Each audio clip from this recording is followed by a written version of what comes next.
Friends come from far and wide to see you. Just kind of talk about coming out to see them in their hometown and talking to them.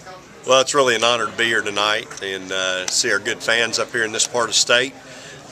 Get a lot of support from this area. Obviously, Buzzy Mize in this part of the country and having the Mize Pavilion here at Mississippi State's awfully special. But we got a lot of special people. Got greeted tonight by Kermit Davis Sr., a legendary coach in the state of Mississippi, and I know his son very well. So really excited to be here tonight and have a chance to meet and greet. And hey, I'm always up for talking about women's basketball at Mississippi State and Hail State hoops. Speaking of which, a lot of expectations going into next year. Where do you see the program going forward?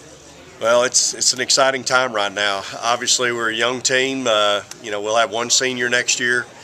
Lost some big pieces off last year's team, but feel like we've got some really good young people waiting in the wings to fill those shoes, and obviously got a really special class coming in.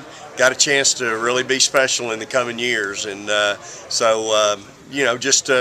it's a work in progress every day. There's no off season. I'm excited for my kids right now. They're at home. They're getting to get away a little bit, about 3 weeks at home after school's over. Had a 3.11 GPA as a team. 6 of our 14 players had 3.0 or better. Had 3 kids with 4 points, so really proud of my basketball team right now. Talk about the excitement surrounding women's basketball at Mississippi State right now. It seems like it's kind of at an all-time high. Well, you get 7,300 in the hump for anything, it's going to be pretty exciting. And obviously we had that for our last ball game, and we averaged 5,000 fans a night in the SEC. I'm really proud of what we've been able to build, not just the program as far as the players and the quality of our basketball, but the excitement in our fans. I think we have that many fans because they appreciate how our kids play. They appreciate how hard they play, their toughness.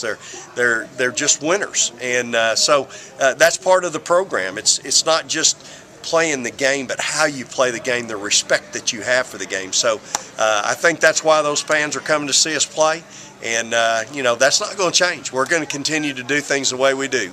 We have a saying: it's not what we do, but how we do it that separates us from the rest of the country. Losing 4 players, but talk about the 5 that you're bringing in. You're pretty excited about those kids, aren't you? Oh man, I'm telling you, you get a great player from the coast in Jasmine Holmes. You got another Jasmine from up here in this part of the country, Jasmine Spears. So you get another player from this part of the country in Jasmine Spears, who was a first-team WBCA All-American at Trinity Valley. Finished 3rd in the national tournament this year. Won a national championship her freshman year. Obviously, the excitement right now is over Big Tierra McCowan out of Brenham, 6'7", 235. Already made one USA basketball team. Got another young lady, 6'3", out of Maryland. And then we got a transfer, top 50 guard out of the state of Texas that's got 2 years eligibility. Have to sit out this year, but transferring to us from Oklahoma State. So, again, high character kids, come from great families. Fit in well with who we are and what we're about at Mississippi State, and certainly their skill sets are going to really help us continue to do what we've been doing, which is win basketball games at state. How do you think this Team USA experience will help Victoria? I don't think it'll be any question it's going to help her. She got to see up front in person, what the best of the best is like across the country. Not that she's not used to that in the SEC, but to be invited is certainly an honor. I'm awfully proud of her. I know she went up there and competed her tail off and represented Mississippi State and the state of Mississippi in a great way, in first-class manner.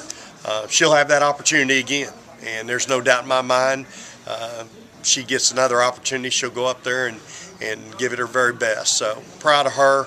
But any experience like this, usually you get back a player that's a little bit hungrier and a little bit more experienced and better. Last summer you had the European trip to kind of build that team bond, sort of. What do you do this summer to build that team chemistry that you had so much of last year? Well, I think right now the kids are just hungry. I think our kids are going to come back with an idea that, hey, we got a chance to be really good. Let's go to work. And I'll be disappointed if they don't come back with that mentality, and I know they will. So leadership right now is what we're searching for. We've got to find 1 or 2 kids